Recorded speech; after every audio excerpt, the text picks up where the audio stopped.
आज हम बनाएंगे बहुत ही टेस्टी और क्रिस्पी नाश्ता। इसको आप आराम से 2 से 3 महीना रखिए और खाइए। बच्चों को तो बहुत ही ज़्यादा पसंद आएगा। ये इतना ज़्यादा क्रिस्पी रहता है। एक बार इसकी आवाज़ सुनिए, है ना क्रिस्पी। और इसको बनाने के लिए ना तो मैदा चाहिए, ना बेसन और ना ही आटा। सिर्फ सूजी से हम इस नाश्ते को बना के तैयार करेंगे।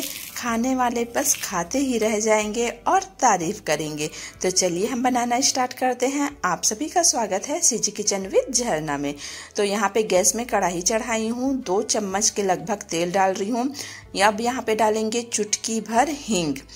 1 चम्मच डाल देंगे यहाँ पे जीरा के बाद डालेंगे आधा चम्मच अजवाइन। तो आप ना आधा चम्मच ही डालिएगा। अब यहाँ पे 1 चम्मच डाल देते हैं सफ़ेद वाला तिल। अगर आपके पास सफ़ेद तिल नहीं है तो इसके बदले काले तिल भी डाल सकते हैं। अब थोड़ा सा डाल देंगे यहाँ पे कसूरी मेथी। तो यहाँ पे लगभग 1 चम्मच के लगभग है ये, 1 से 1.5 चम्मच। अब यहाँ पे हम अच्छे से सभी को मिला देते हैं। अब 1 कटोरी में नाप के 1 कटोरी पानी डाल रही हूँ। एक ही कटोरी से नाप के सभी चीज़ों को लेना है। तो 1 कटोरी मैं पानी डाल दी हूँ। गैस की फ्लेम को थोड़ा सा हाई कर देंगे और एक उबाल आने देंगे। और यहाँ पे 1 चम्मच हम डाल देंगे लाल मिर्च कुटी हुई। चिली फ्लेक्स यहाँ पे डाल देते हैं 1 चम्मच। थोड़ा सा उबाल आने देंगे। अब गैस को बंद कर देते हैं और चलते हैं दूसरी तैयारी करने। तो यहाँ पे मैं मिक्सी का जार ले ली हूँ और सेम कटोरी ना, इसी कटोरी से मैं पानी नापी थी, सेम कटोरी से सूजी ले रही हूँ।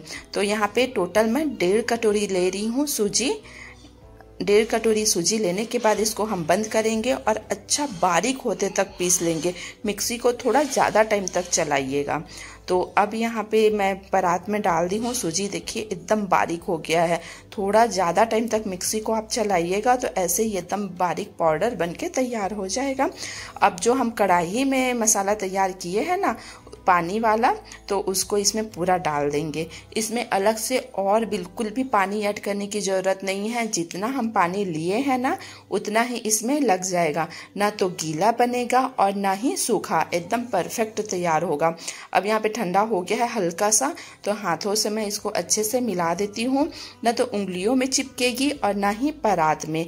ये इतना अच्छे से गुथ जाता है ना और इतने अच्छे से ये तैयार हो जाता है। देखिए कुछ सेकंड ही इसको लगा है मेरे को एक साथ करने में। तो यहाँ पे देखें हाथ में भी नहीं चिपक रहा है। मैं ना नमक डालना भूल गई थी, तो मेरे को याद आया नमक मैं डाली नहीं हूँ, तो ऊपर से मैं नमक ऐड कर दी हूँ। आप भी नमक ज़रूर ऐड करिएगा। अब इसको अच्छे से मैं मिला दी हूँ। अब इसको मैं रख देती हूँ साइड में। दूसरी तैयारी कर लेते हैं। तो 1 कटोरी ली हूँ। कटोरी में मैं 3 चम्मच घी डाल रही हूँ। घी पिघला हुआ है तो यहाँ पे 3 चम्मच ले रही हूँ मैं। अगर आप जमी हुई घी ले रहे हैं ना तो 1 से 2 चम्मच में हो जाएगा। अब यहाँ पे 2 चम्मच डालूंगी कॉर्नफ्लोर। इससे ना बहुत ही अच्छा एकदम परतदार जो नाश्ता बनेगा ना, एकदम एक परत अलग अलग निकलेगी। इतना क्रिस्पी और इतना टेस्टी बनेगा ना। तो यहाँ पे ना मैं कॉर्नफ्लोर को अच्छे से मिला देती हूँ घी के साथ। तो एक पेस्ट बनके तैयार हो गया है। तो यहाँ पे मैं ना जो आटा है, सूजी का आटा है ना, उसको 3 भागों में डिवाइड कर दी हूँ। तो यहाँ पे बड़ा बड़ा पेड़ा बना के तैयार कर लेते हैं। सिर्फ 3 भाग ही करना है उसका। अब यहाँ पे मैं थाली में बड़ी सी रोटी बेल लेती हूँ। पटे में ना पटे की साइज़ छोटी है, तो मैं थाली में बड़े साइज़ की रोटी बेल रही हूँ। तो यहाँ पे भर के अच्छे से पतला बेल लेना है। बहुत ज़्यादा पतला नहीं और मोटा नहीं, एकदम जो हम रोटी बनाते हैं ना बस उतना ही। ये देखिए दिखला रही हूँ ना आपको, ऐसा ही बेल लेना है ना। पतला रोटी बनाते हैं बस वैसा ही है। तो यहाँ पे मैं टोटल 3 रोटी बेली हूँ। तो सबसे फर्स्ट वाले में है अब जो हम पेस्ट बना के तैयार किए हैं ना घी और कॉर्नफ्लोर वाला, उसको हम अच्छे से लगा देते हैं। सभी तरफ बहुत अच्छे से लगाना है, कहीं भी भाग छूटना नहीं चाहिए। अच्छे से हम मिला देंगे, लगा देते हैं। अब इसके ऊपर में हम सूखा मैदा को छिड़क देंगे। अगर आपके पास मैदा नहीं है तो चावल का आटा भी छिड़क सकते हैं। तो अब उसके ऊपर मैं दूसरी रोटी लगा दी हूँ। हल्का हल्का सा हम दबा देंगे। आजू बाजू को, बीच को अच्छे से ना हम ऐसे दबाते जाएंगे। फिर उसके बाद हम जो पेस्ट बना के तैयार किए हैं ना, घी वाला पेस्ट अच्छे से लगा देंगे, सभी तरफ फैलाते हुए लगाएंगे। उसके ऊपर फिर से मैदा डाल देंगे। फिर अब तीसरी रोटी को डाल देंगे। तीसरी रोटी को डालने के बाद फिर से हम अच्छे से दबा देंगे सभी तरफ को। अब इसके ऊपर फिर से घी वाला पेस्ट मैं लगा रही हूँ।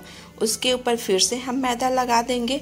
बनाना बहुत ही ज़्यादा आसान है, एक बार आप देखेंगे ना तो आराम से बना लेंगे और बहुत ही ज़्यादा क्रिस्पी बनता है। जिसे भी खिलाएंगे ना कोई भी नहीं बता पाएगा कि ये नाश्ता सूजी से बनके तैयार हुआ है। अब एक साइड को लेके हम फोल्ड कर देंगे, दूसरे साइड को फिर से लेके हम वैसे ही सेम फोल्ड कर देंगे। अब इसके ऊपर में फिर से घी वाला पेस्ट हम लगा देंगे, लेकिन अब यहाँ पे मैदा बिल्कुल भी नहीं छिड़कना है। सिर्फ यहीं पास बस मैदा नहीं छिड़केंगे, बाकी सभी में हम मैदा लगा दिए हैं। तो ये देखिए अच्छे से लग गया है ना। अब यहाँ पे हम दूसरी साइड को लेंगे और फोल्ड कर देंगे, और अब यहाँ पे दूसरे किनारे को लेंगे, उसको भी फोल्ड कर देंगे। तो यहाँ पे देखिए बहुत अच्छे से एकदम परफेक्ट हो गया है ना ये। तो अब यहाँ पे बेलना बिल्कुल नहीं है अभी। अब इसको हम रखेंगे 10 मिनट के लिए फ्रीज में। फ्रीज में ये बहुत अच्छे से सेट हो जाएगा, तभी हम इसके आगे बेलेंगे। तो अब यहाँ पे मैं फ्रीज से निकाली हूँ, एकदम परफेक्ट सेट हो गया है ये। अब उसके बाद हम इसको बेलेंगे। तो अच्छे से दबा दबा के बेलेंगे, बहुत टाइट हाथ से नहीं करिएगा, हल्के हल्के हाथों से करिएगा, बहुत अच्छे से ये बेल जाएगा। तो ये चौकोन शेप में है ना, उसी शेप में इसको मैं बेल के तैयार की हूँ। बस इतना ही मोटा रखना है, बहुत ज़्यादा पतला नहीं और बहुत ज़्यादा मोटा नहीं, बस इतना ही हम इसको रखेंगे। अब यहाँ पे साइड साइड को मैं निकाल देती हूँ। थोड़ा सा यहाँ पे कटा कटा दिख रहा है ना, इसलिए मैं साइड को निकाल देती हूँ। अब इसको हम जैसा भी शेप में आप काटना चाहोगे काट सकते हो। तो मैं इसको थोड़े छोटे छोटे शेप में काट रही हूँ।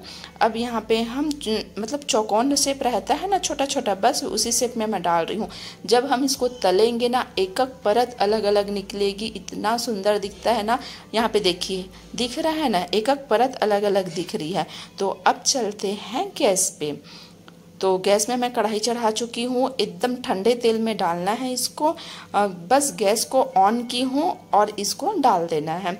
और यहाँ पे गैस के फ्लेम को ना एकदम कम में रखना है। देखिए तेल कितना ठंडा है ना, ठंडे तेल में ही हम इसको डालेंगे तो एक एक परत अलग अलग निकलेगी।